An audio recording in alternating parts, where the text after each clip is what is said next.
This is Pete Thomas from Season 2 of NBC's The Biggest Loser, giving you an update. This is Season number 9, Episode number 11. Now, we had to skip last week because we had to go to Battle Creek, Michigan and spend some time with the Junior League of Battle Creek in the YMCA. So I'm glad to be back with you, giving you all an update. The show starts off where Allison comes out and tells the contestants that, number 1, you're back to singles. No more black versus blue, Bob versus Jillian. Everybody is competing against each and every other player on the ranch, and the number of players that you're competing against just got a little larger, pun intended. Why? Because the other contestants that had been voted off in the past, they have an opportunity to make it back on the ranch. So we see all the contestants weigh in, but unlike in prior seasons where the contestant made it back on the ranch because of his weight loss at home, these contestants have an opportunity to make it back on the ranch by pleading their case to the current contestants and saying, please allow me a second chance on the ranch. And so the contestants who are there on the ranch actually vote for the eliminated contestants, and the person that gets the most votes ends up coming back onto the ranch. You got all of that? Very simple. I just complicated it. All right, so in the end, Victoria, who had been voted off twice, she actually comes back on the ranch and has an opportunity to change her life there on the Biggest Loser Ranch. And in another twist, the contestants are going to compete for the second spot on the ranch. And they've got a step challenge. So the contestants have to step up. And the first contestant to step up 1,000 times makes it back onto the ranch. Now, this challenge, in and of itself, always favors the smaller contestants. And one of the smallest contestants is Melissa. You remember Melissa from the red team? Serious about her gameplay. Well, she completes it faster than anybody else, and she makes it back onto the Biggest Loser Ranch, and the other contestants are not too happy about it at all.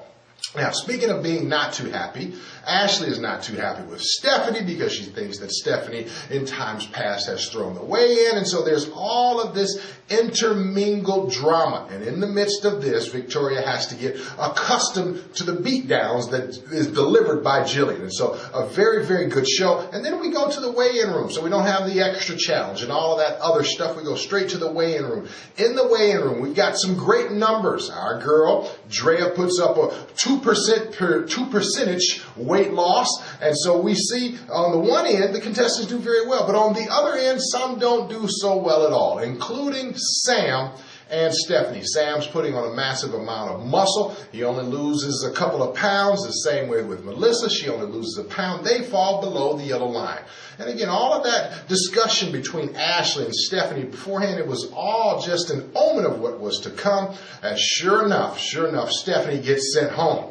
Now, she's doing great at home, and if you didn't know, Sam and Stephanie, they've been dating since week 3. And also, if you did not know, The Biggest Loser has done more matchmaking than The Bachelor. That's right, more people from The Biggest Loser have joined their big notch together and gotten married than the people on The Bachelor. So we'll see how that relationship progresses down the road. Now, we've got another twist. They called it The Biggest Fan. As one of the biggest fans in Biggest Loser history, he was inspired by the show, lost over 400 pounds. He comes on live with Allison and shows that he is now right around 250-something pounds. He is looking awesome and amazing. A great little live twist there. And then we see what's happening next week. There's, again, more challenges coming next week. Now, again, just some more behind-the-scenes stuff. As time goes on, the contestants become more and more emotional, get more and more concerned with gameplay, and it's going to get very, very intense behind the scenes. You won't see a lot of it, but it will come out when it's time for the actual elimination of the contestants. And so we're winding up. They had to actually add a couple of players to the show because remember, this particular season, the odd seasons, they drag out even longer. So the finale is set for somewhere around May 25th. And there'll be 3 or 4 contestants that are in that final bunch. And so we had to add 2 contestants right around this time in the show so that the timing would work out long term. Oh, it was great to see also O'Neal begin to make his way and walk up the steps, just begin to use both of his legs in a very, very good fashion. All right, so that's it. Remember, check out the blog over at mlive.com, and we'll talk to you soon. Have a great day. And remember, there's a winner within you.